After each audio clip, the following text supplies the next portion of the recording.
삼성전자가 2주 전에 사장단 인사를 했습니다. 이와 동시에 전 세계 주요 D램 제조 반도체 업체들의 시장 점유율 자료가 또 나왔어요. 이 두 가지를 놓고 보니까 굉장히 재밌는 부분이 있어서 저희가 업로드를 하려고 준비를 하고 있던 그때 무슨 일이 있었죠? 비상계엄을 선포합니다. 정치권 혼돈이 벌써 일주일째 계속되고 있습니다. 그래서 저희가 기존에 해놨던 내용을 좀 보여드리면서 이 비상계엄 사태 이후 우리나라 반도체 산업에 닥쳐오고 있는 위기론에 대해서도 이번에 함께 설명을 드릴까 합니다. 그러기 위해서 먼저 최근에 한국의 D램을 무섭게 추격하고 있다고 알려져 있는 중국의 반도체 산업 관련한 이야기를 먼저 들어보셔야 할 것 같습니다. 귀에 빡빡 해는 이슈 맛집 귀의 빡종원입니다. 중국 반도체가 이 반도체의 나라 한국을 위협하고 있다는 기사 굉장히 요즘 쏟아지고 있습니다.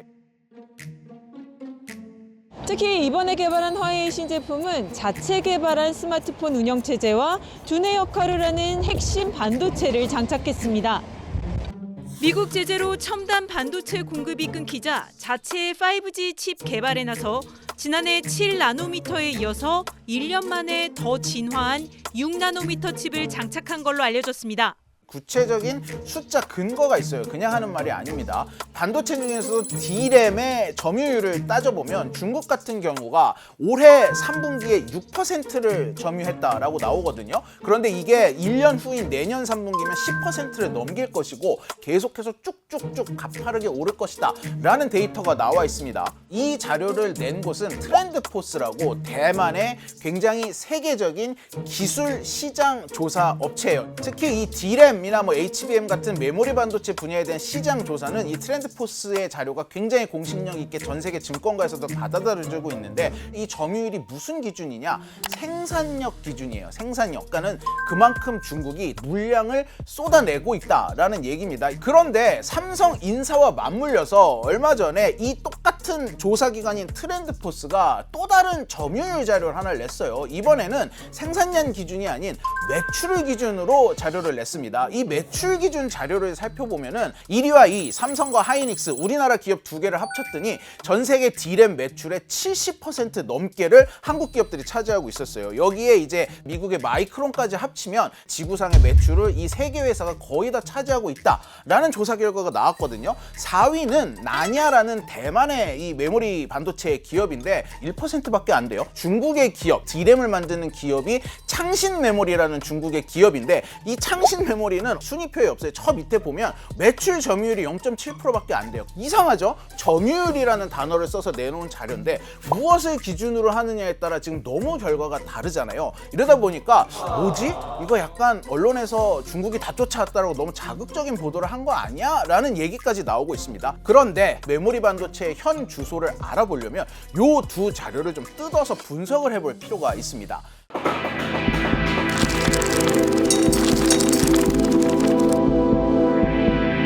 트렌드포스가 생산량 기준으로 잡았던 점유율은 바로 이 웨이퍼 기준이에요. 웨이퍼가 뭐냐? 바이든이 중국을 제재해야 한다 하는 회의에서 손에 들고 흔든 적 있죠? 좀 큰 CD 같이 생긴 동그란 판, 이게 웨이퍼입니다. 웨이퍼는 일종의 실리콘 판인데 최신 D램 같은 경우는 요 웨이퍼 한 판에 1,500개 정도를 심을 수가 있고 웨이퍼 한 판에 심는 반도체 수가 정해져 있습니다. 반도체라는 거는 전 세계 인류가 만들어내는 제조품 중에 가장 작고 미세하고 정교한 공정에 들어가는 거다 보니까 수율이 굉장히 불안정합니다. 이 한 판에 1,500개를 심었다 하더라도 수율이 10%면 150개밖에 못 건진다는 뜻이에요. 콩나물로 예를 들어서 될 것 같아요. 콩나물 심는 그 판이 웨이퍼면 요 콩나물이 반도체 칩인 거고 얼마나 했냐가 이제 수율이 되는 거죠. 근데 이 수율이 워낙 민감한 재료다 보니까 이 모든 기업들이 자기네 수율이 얼마나 된다는 걸 공개를 하지 않습니다. 이러다 보니까 트렌드포스가 웨이퍼 생산이 곧 반도체 생산과 동급은 아님에도 불구하고 어쨌든 웨이퍼를 저만큼 생산한다는 뜻은 그만큼 반도체가 대충 나오겠지라고 이제 비교 견주어서 예상을 하는 거죠.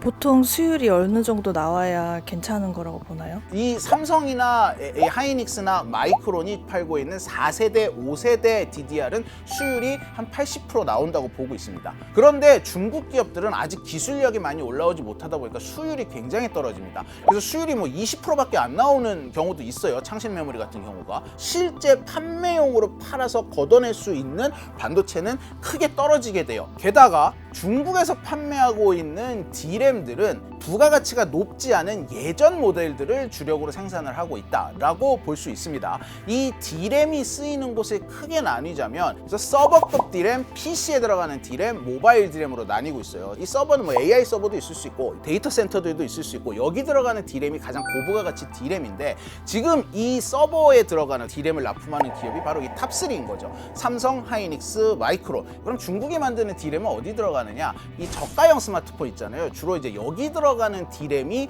주력이다라고 보시면 될 것 같아요. 이러다 보니까 정말 고부가가치 D램을 만들어내는 3사가 전 세계 97%의 매출을 점유를 하고 있는 거고 중국에서 만들어지는 D램은 이들이 가지고 있는 기술력을 따져서 이걸 종합해서 봤을 때 실제 매출 0.7%로 잡힌 이게 어느 정도 납득이 가는 수치다라고 보고 있습니다. 삼성이 보통 D램 10나노 4세대 5세대 같은 것들을 지금 판매 중에 있다고 보실 수 있고요. 하이닉스는 거의 비슷하다고 보실 수 있을 것 같고 그거랑 달리 현재 중국 반도체, 중국의 회사들 같은 경우는 보통 2세대 뒤어 있습니다. 그러니까 보통 2년에서 2년 반 정도 뒤져 있다고 봐야 되는 것 같거든요.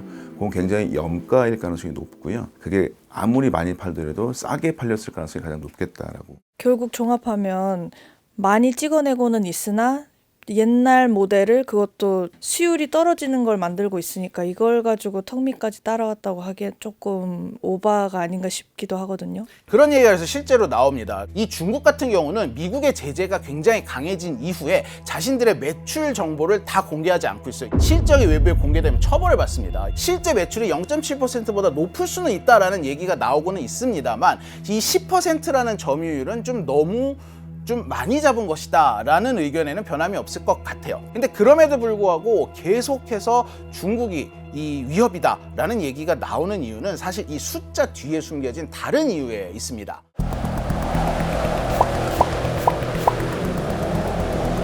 반도체는 공정이 개발이 되면 될수록 작아집니다.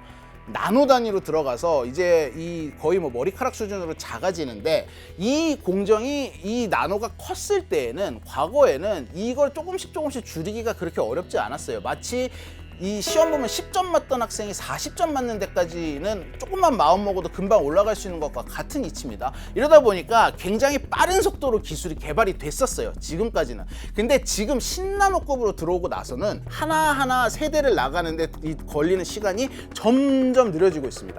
선두에 뛰어가고 있던 삼성과 하이닉스는 점점 속도가 늦춰지고 있는데 이걸 뒤늦게 따라잡기 시작한 중국의 추격 속도는 줄지 않고 있어요. 왜냐하면 이미 앞에 누군가 지나간 길이 있는 걸 따라오기 때문이죠. 쫓기는 삼성과 하이닉스는 굉장히 초조한 반면에 중국은 지금 모든 국가적 역량을 동원해서 쏟아부으면서 쫓아오고 있거든요. 이래서 이게 점점 갭이 줄어들고 있다. 조만간 좁혀질 것이다 라는 얘기가 나옵니다. 이게 바로 중국 위기설의 첫 번째 근거가 되고 있고요. 두 번째로는 제가 방금 국가 단위 사업으로 이걸 진행을 하고 있다고 하는데 어마어마한 보조금에 있습니다. 중국이 지금 수율이 20%밖에 안 나온다고 치자고요. 그러면은 보통 기업은 그 사업을 접습니다. TSMC가 대표적이에요. 시스템 반도체를 제작을 해주는 파운드리의 최강자죠. 근데 이 TSMC가 90년대 말에 삼성을 따라잡아 보겠다고 자회사를 통해서 메모리 반도체 생산을 하다가 도저히 따라잡을 수 없으니까 접었어요. 근데 중국은 그러지 않아요. 중국이 그런 식으로 먹은 산업이 벌써 몇 개입니까?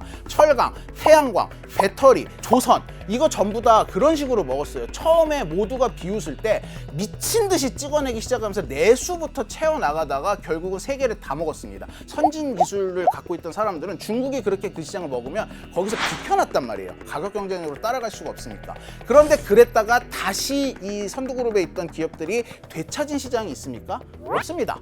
중국이 반도체에서도 그렇게 하겠다라고 얘기를 하고 있는 거예요. 창신 메모리가 수율이 20%밖에 안 나와? 공장 5개 만들어. 그럼 100% 되잖아. 이 전략인 거거든요. 지금 이렇게 할 수 있는 나라가 있습니까? 없습니다. 이러다 보니까 중국이 지금 반도체 보조금으로 책정한 금액이 바이든 행정부가 미국의 반도체를 살려야 된다라고 하면서 책정한 보조금 금액보다 월등히 많습니다. 이러다 보니까 이 경쟁이 중국이 뭐 장기간으로 봤을 때 결코 불리하지 않다. 마지막 세 번째는 이렇게 되다 보니까 중국이란 시장을 잃는다는 거예요. 삼성이나 하이닉스는 굉장히 고부가 가치, 이 고급 최선단의 D램을 만들고 있다고 했잖아요. 그런데 이것만 팔지는 않습니다. 이 예전 레거시 D램도 여전히 만들어서 팔고 있어요. 이 공장이 중국에 있기도 하고요. 그런데 이 삼성이나 하이닉스에서 만든 걸 쓰던 중국이 자체 내수 수요를 중국이 스스로 채우기 시작을 했다라는 겁니다. 실제로 우리나라 삼성 수요의 한 70%가 중국 시장이었던 적이 있는데 지금은 이 수요가 한 40%까지 떨어졌습니다. 그렇게 부가가치가 높지는 않았지만 든든했던 중국의 수요까지 떨어지고 있다라는 점은 분명히 우리나라 반도체 업계의 위기로 다가올 수 있는 상황인 겁니다. 미국 정부가 인공지능을 개발하는 데 필요한 핵심 부품인 고대역폭 메모리 HBM을 중국에 수출하지 못하도록 했습니다. 삼성전자는 영향권에 들어갑니다.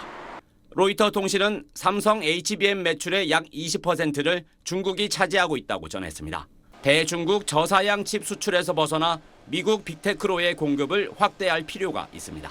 미국에서 어쨌든 장비 수출을 막거나 이런 식으로 기술 발전을 막고 있는데 그거를 계속 장밋빛으로 볼 수 있을까요? 미국이 사실 뭐 바이든 행정부부터 중국의 반도체 굴기를 굉장히 견제하면서 이 여러 방면으로 틀어 막고 있습니다. 이 반도체는 장비 이빨을 굉장히 많이 받는 산업이에요. 장비가 알파이자 오메가입니다. 근데 이 장비 수출을 막고 있어요, 미국이. 외국 기업이 다른 나라 기업과 거래를 하는 걸 미국이 어떻게 막겠어요? 팔지 마라 달라라고 가이드라인을 주지만 다른 나라 민간 기업끼리의 거래를 완전히 막을 수는 없습니다. 이 반도체 장비를 만드는 기업들은 얼마든지 우회를 해서 수출할 수 있는 길이 있다 보니까 미국에 그렇게 밉보이지 않으면서 장비 수출 여전히 잘하고 있습니다. 실제로 이 중국이 미국이 이런 식의 견제가 들어오니까 위기감을 느끼면서 이 해외의 고가의 반도체 장비를 수입하는 수가 오히려 더 늘었습니다. 그리고 기존에 미국 기업들이 들어가서 AS를 해주고 있던 부분이 있거든요. 이 반도체 장비에 대해서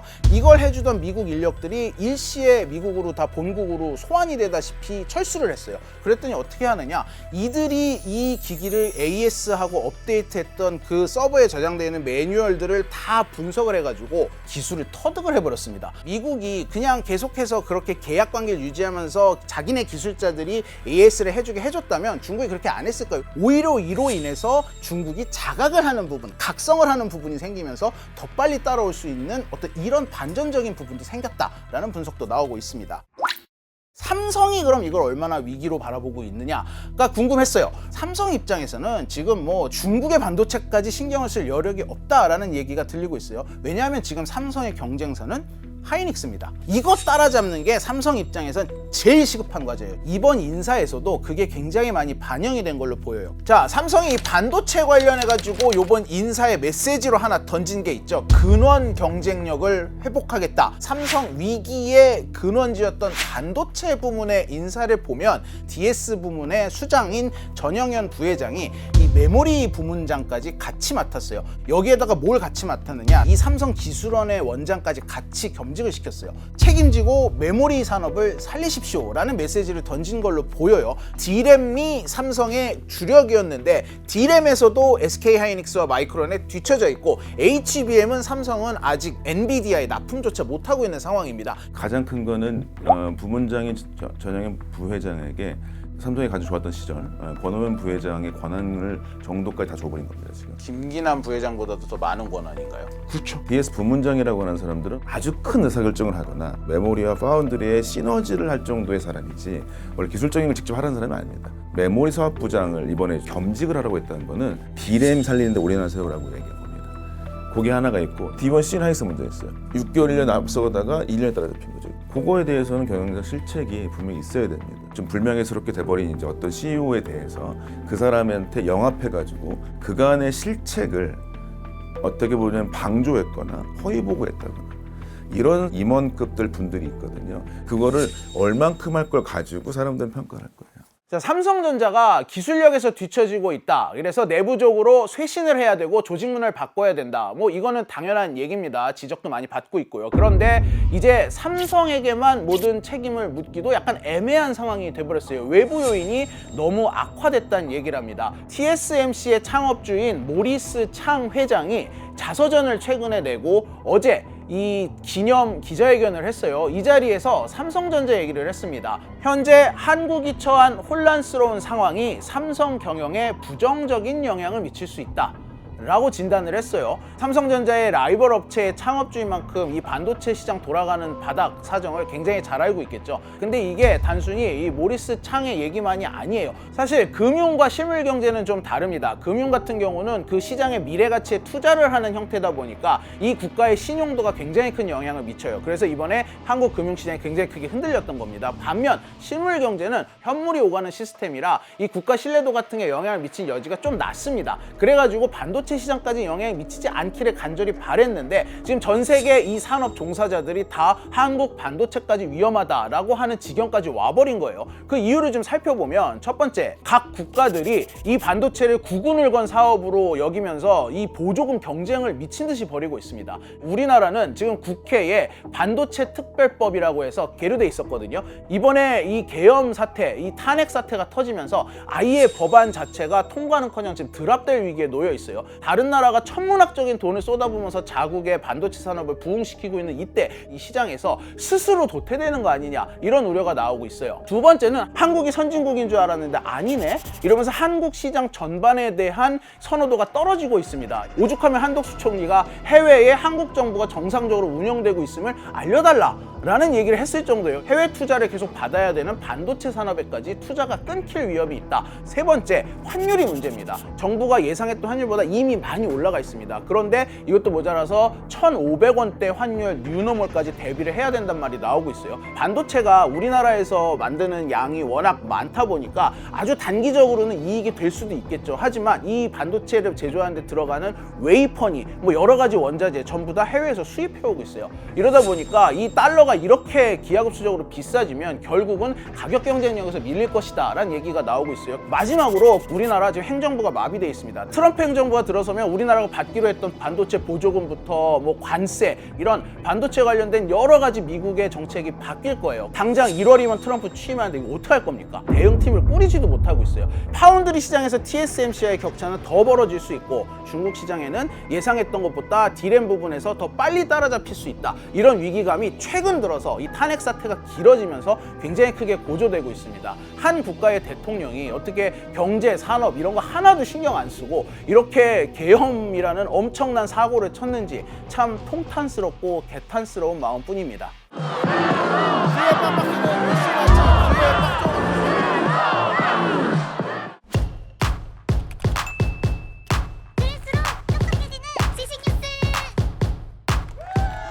고양이를 부탁해는 여기까지입니다. 다이어트도? 칼로리 신경 쓰지 말고 드세요. 대신에 키토식을 해보세요. 이게 박종원. 스브스 프리미엄 지금 다운로드하세요.